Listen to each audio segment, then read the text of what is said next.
What's up, everybody? I know this is a little bit different for me. I usually only talk about stuff on the podcast.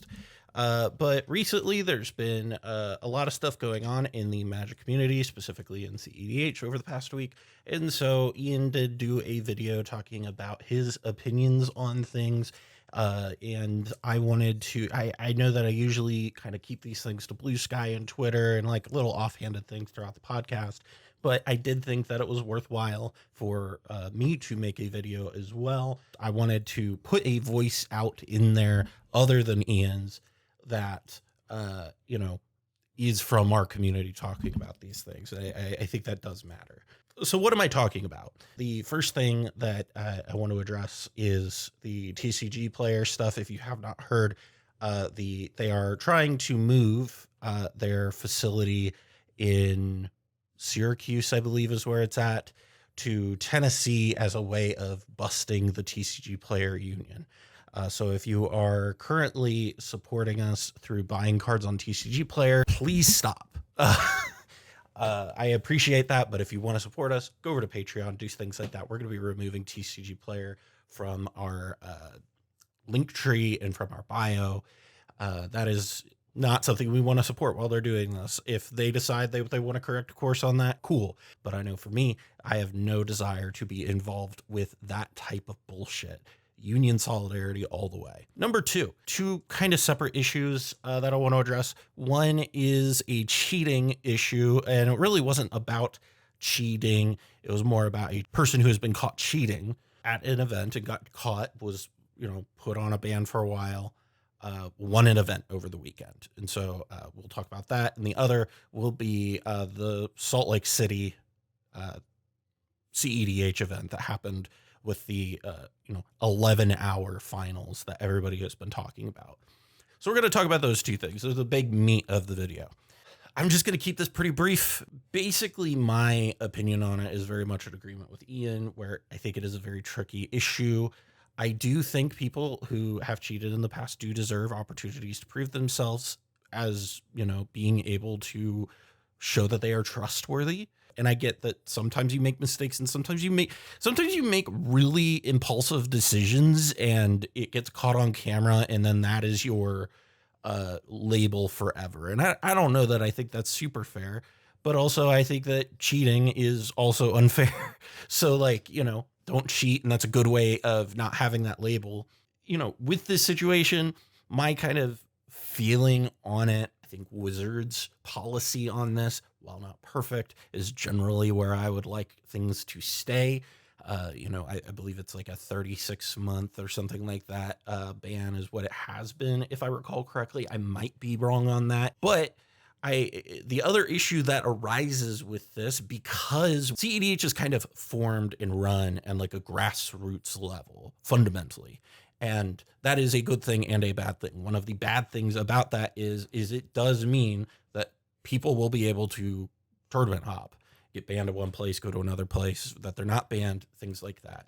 And part of that is because we're not a sanctioned format. I know a lot of people don't want us to be a sanctioned format because people want to continue to use things like, people like using proxies in the format. I think that is a way for it to be accessible. And the trade-off of that is that we don't get the system in place, that catalog of people. I've judged a lot of tournament Magic, but I remember back when we used DCIs, there would be a catalog of people who were banned. That stuff was tracked. I think it's still the same. I think it still exists with your player profile. I might be wrong. The point being is Wizards has an infrastructure to back up a ban, to make sure that goes farther than just, one event or an event that they run, right? Like that stuff tends to have a pretty far reaching effect. Not always, but most of the time it does. And that's because it's a sanctioned event. Sanctioned events have specific rules that they have to follow. And we, as a non-sanctioned format, do not have that luxury. And I know there's a lot of people who want to keep the format unsanctioned because, one, a lot of people really like the grassroots element of cEDH and how it feels because of that. But two, it also makes it a little bit more accessible because people get access to playtest cards and proxies and things like that. It is not something that you are going to have the benefit of in sanctioned events. But the security you get from it being a sanctioned event goes away when you don't have that sanctioned infrastructure. And really this ties into the next piece that I'm going to be talking about, which is the Salt Lake City event. Now, I'm going to be honest with you. I did not watch the whole 11-hour finals match. I don't have the bandwidth to watch it. I don't even know that you can watch it right now because I'm pretty sure it's not even up on YouTube anymore. As of recording, I don't think it's even available to watch the live stream. If it is, please somebody link it in the description, or not in the description, in the comments. But one of the things that I think is very important to note about this is people have talked, I haven't seen it. So I haven't seen the behavior of the people in the pods, but there is supposedly, a lot of filibustering going on in this event.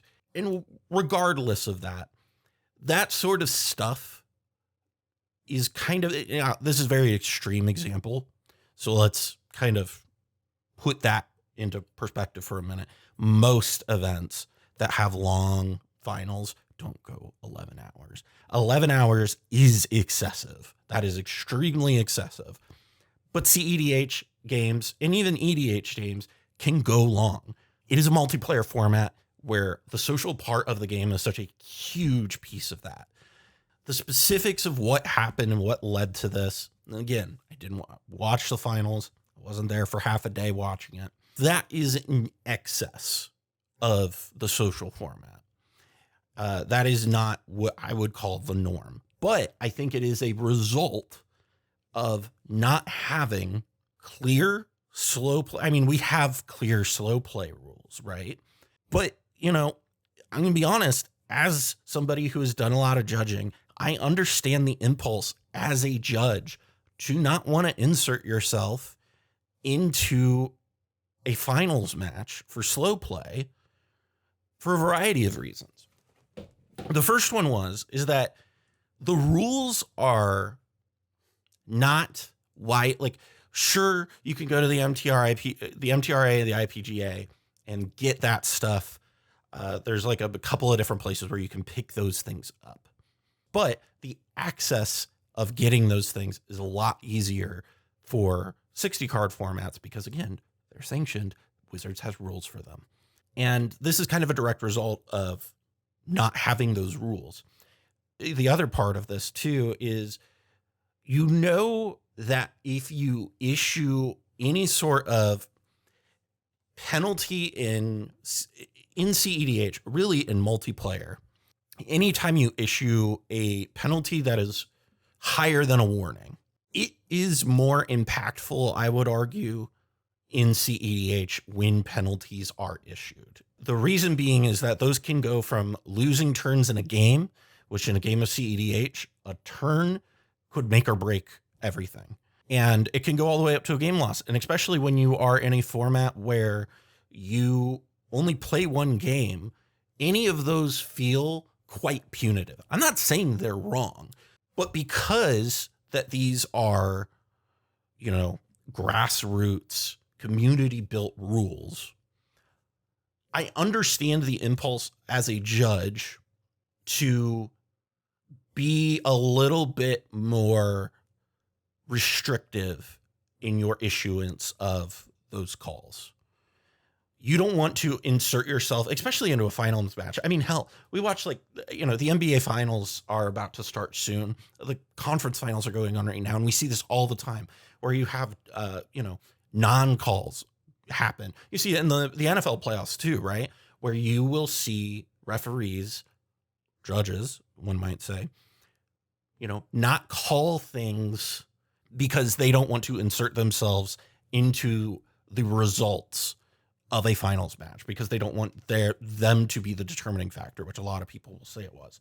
Now, that being said, I would argue at hour 3, we might have hit the point where the filibustering or the social part of the game that is driving the game might have become a flagrant or excessive amount of it. I think this is less of an indictment on the players, and I'm sure that the players have their own issues going on in this. But as somebody who tends to look at this format through the lens of a tournament organizer and as a judge, I'm sure that there are criticisms that could be leveled at all the players that were in that finals match. That isn't going to be the criticism that you're going to hear from me. I look at this situation as a massive failure from the judge staff and the tournament organizers. And from what I understand, the rest of the event was great. But what happened is unacceptable. And I think a lot of this stems from judges just don't want to insert themselves into scenarios. But even in 65 formats, judges are cautious to issue really strong penalties because they don't want to insert themselves. They want the skill of the players and the decks to be the determining factor in a lot of these things. I think if we have strong rules from Wizards of the Coast for multiplayer, I think that this issue, it's not that it wouldn't happen. I think that would help limit the number of times these sorts of situations happen. Because as it stands, I think these things are bound to happen because we don't have official rules. We don't have official training. That's a huge piece of the equation that I don't think enough people really truly think about, is the fact that our judges aren't trained on this stuff because there's no training modules on this stuff. Nobody has any multiplayer training. That's a huge part of this situation that I don't think enough people talk about. And part of that is because we don't have official rules. I think it is insane that Two-Headed Giant has official competitive rules in the MTR for how to handle and how to run a Two-Headed Giant tournament, which happens, I don't know, maybe once or twice a set release. Watsky has spent more time litigating and thinking about how a Two-Headed Giant tournament should run than how a Commander tournament should run. Commander being, the most popular format. It is batshit to me that we do not have official multiplayer rules. Multiplayer rules reach far beyond just cEDH because you get to use them in whatever multiplayer format you want. We could do so many cool things if we just had multiplayer rules. I've been yelling about this for years.